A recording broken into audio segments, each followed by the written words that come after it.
حالت جنابت میں روزہ رکھا جا سکتا ہے، روزے کی حالت میں یہ جائز کام ہے. بعد میں نہا لیں، مثلا فجر کا وقت ہے تو روزہ رکھنے کے بعد ایسا بعض اوقات ہوتا ہے کہ ایک عورت کو مہلت نہیں ملی، اگر وہ نہاتی ہے تو سب لوگوں کا روزہ جاتا ہے، اس لیے وہ سحری بنا کے سب کو بھی کھلائے گی، خود بھی کھا لے گی، اور اس کے بعد جو ہے اذان ہو گئی، کوئی حرج کی بات نہیں. اذان کے بعد سہولت کے ساتھ وہ نہائے، غسل کر کے نماز ادا کرے. روزے کا وقت اگرچہ شروع ہو چکا لیکن ایسا کرنا جائز ہے. آج ہم وہ امور دیکھ رہے ہیں نا جو جائز امور ہے. دوسرا کلی کرنا اور ناک میں پانی چڑھانا، اس میں کوئی حرج کی بات نہیں. کچھ لوگ یہ سمجھتے ہیں کہ منہ میں پانی چلا جائے گا تو جانے کیا ہو جائے گا. اچھا ہی ہے، تھوڑا سا منہ فریش بھی ہو جاتا ہے وضو سے. اور یعنی ناک میں پانی چڑھانے میں تھوڑی سی احتیاط کرنی چاہیے، یعنی سانس کھینچ کر اندر لے جانے کی کوشش نہیں کرنی چاہیے. ابو داؤد کی روایت ہے 2366 اور 142. اسی طرح مسواک کرنا بخاری قبل الحدیث 1934 سے ثابت ہے، کتاب الصوم باب السواک میں. مسواک کرنا جائز امر ہے، اس میں کوئی حرج کی بات نہیں ہے. چوتھی چیز ہے ٹیکا لگوانا.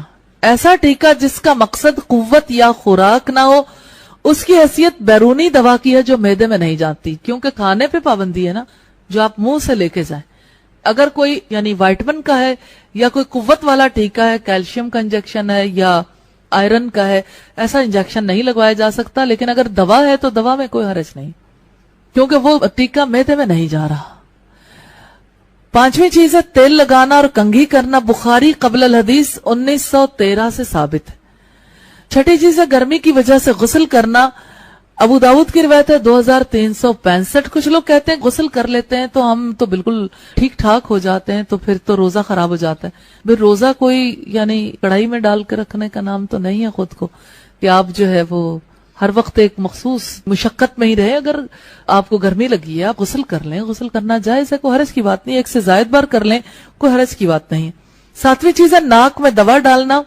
بخاری بعد الحدیث 1934 سے پتا چلتا ہے ناک میں جب دوا ڈالی جائے تو اندر جانے کا خدشہ ہوتا ہے. بعض اوقات یہ کہ ناک پک گیا، آپ نے کوئی دوا لگا لی، کوئی حرج کی بات نہیں ہے اس میں. ایون قطرے بھی ڈال لیے تو کوئی حرج کی بات نہیں ہے. اسی طرح آٹھویں چیز ہے ہنڈیا کا ذائقہ چکھنا. بخاری قبل الحدیث 1930 میں. شرط یہ ہے کہ حلق میں نہ جائے. اور نویں چیز ہے نکسیر آنا، اس پر کسی کو کوئی اختیار نہیں ہے، اس لیے روزے کو نقصان نہیں. فتاوا میں یہ والیوم 10 پیج 264 پر ہے. اسی طرح 10ویں چیز ہے ٹیسٹ کے لیے خون دینا.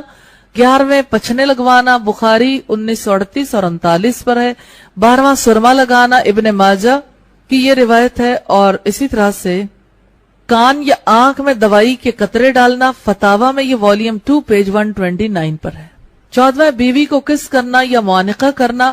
جذبات اور خواہشات پر کنٹرول ہو تو بوڑھے آدمی کے لیے خطرہ نہیں، نوجوان کے لیے خطرہ ہے. ابو داؤد کی روایت ہے 2387. 15واں دانتوں میں دوائی ملنا لیکن حلق تک نہ لے جائیں. 16واں میک اپ کرنا. چہرے کو خوبصورت بنانے والی اشیاء مثلا کوئی ایسا سوپ ہے یا آئل وغیرہ جس کا تعلق ظاہر سے ہوتا ہے، روزے کو کوئی نقصان نہیں دیتی. اسی طرح سے کریمز کا یا لوشنز وغیرہ کا معاملہ، کوئی حرج کی بات نہیں. فتاوا کی روایت ہے والیوم 2 پیج 127. 17ویں چیز ہے ٹھنڈے پانی میں نہانا اور غوطے لگانا. ایک ہے ویسے واش روم میں نہانا، ایک ہے سوئمنگ پول پر نہانا، کوئی حرج کی بات نہیں ہے. 18واں کھانا چبا کر کسی بچے کے منہ میں ڈالنا. اگر بچے کو کوئی اور کسی طریقے سے نہ کھلا سکتا ہو، چبا کر منہ میں ڈال کر کوئی کلی کر دیتا ہے، اس میں کوئی حرج کی بات نہیں ہے. 19واں ہے خوشبو لگانا. ابن تیمیہ مجموع الفتاوا والیوم 25 پیج 241 پر ہے. خوشبو لگانے سے بھلا روزے پہ کیا فرق پڑتا ہے جانتے ہیں؟ خوشبو لگانے سے انسان اگر غم زدہ بھی ہو تو اس کی طبیعت ٹھیک ہو جاتی، سنبھل جاتا ہے. خوشبو انسان کی طبیعت پر اچھی طرح سے اثر انداز ہوتی ہے، کوئی حرج کی بات نہیں. 20واں تھوک نگلنا. اتنا بھی کیا محتاط ہونا کہ تھوک بھی نہ نگلے. تھوک نگلنے میں کوئی حرج نہیں. بخاری قبل الحدیث 1930 ہے. 21واں بلا اختیار مکھی وغیرہ کا اندر چلے جانا.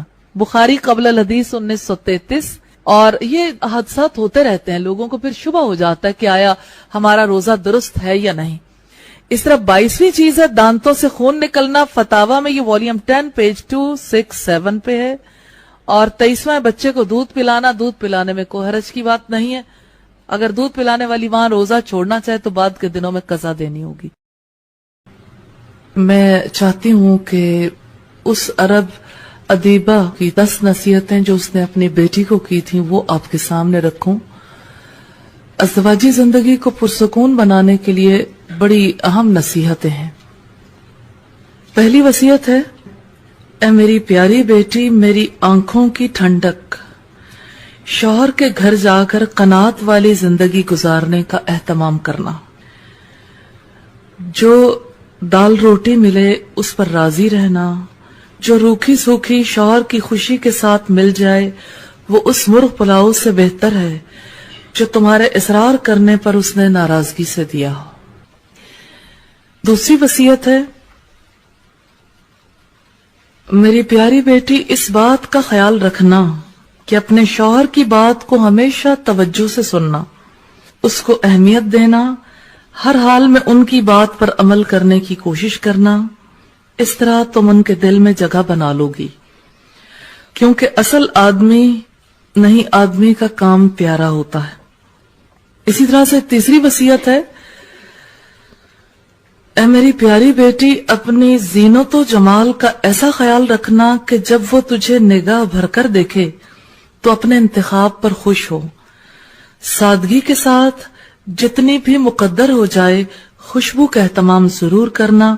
یاد رکھنا کہ تیرے جسم اور لباس کی کوئی بو یا کوئی بری حیت اسے نفرت اور کراہت نہ دلائے. اسی طرح سے چوتھی وصیت ہے، اے میری پیاری بیٹی، اپنے شوہر کی نگاہ میں بھلی معلوم ہونے کے لیے اپنی آنکھوں کو سرمے اور کاجل سے حسن دینا، کیونکہ پرکشش آنکھیں پورے وجود کو دیکھنے والے کی نگاہوں میں جچا دیتی ہیں.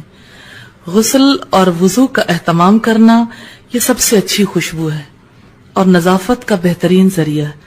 اسی طرح پانچویں وصیت اس نے کی کہ اے میری پیاری بیٹی، ان کا کھانا وقت سے پہلے ہی اہتمام سے تیار رکھنا، کیونکہ دیر تک برداشت کی جانے والی بھوک بھڑکتے ہوئے شعلے کی مانند ہو جاتی ہے.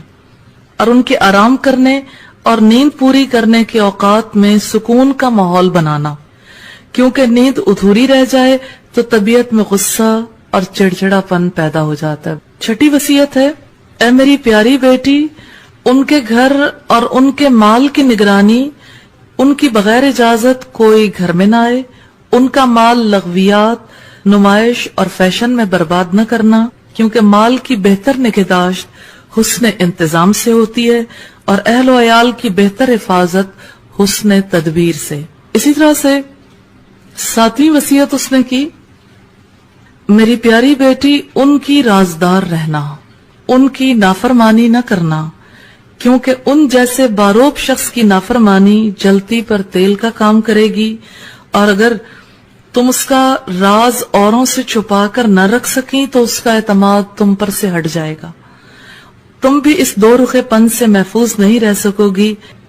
آٹھویں وصیت ہے، میری پیاری بیٹی، جب وہ کسی بات پر غمگین ہو تو اپنی کسی خوشی کا اظہار ان کے سامنے نہ کرنا، یعنی ان کے غم میں برابر کی شریک رہنا. شوہر کی کسی خوشی کے وقت اپنے چھپے ہوئے غم کے اثرات چہرے پر نہ لانا، اور نہ شوہر سے ان کے کسی رویے کی شکایت کرنا. ان کی خوشی میں خوش رہنا اور ان کی خوشیوں کو قہر میں یعنی غصے میں بدلنے کی کوشش نہ کرنا، ورنہ تم ان کے قلب کو، ان کے دل کو غم زدہ کرنے والی بن جاؤ گی. نویں وصیت ہے، اے میری پیاری بیٹی، اگر تم ان کی نگاہوں میں قابل عزت بننا چاہتی ہو تو ان کی عزت اور احترام کا خوب خیال رکھنا.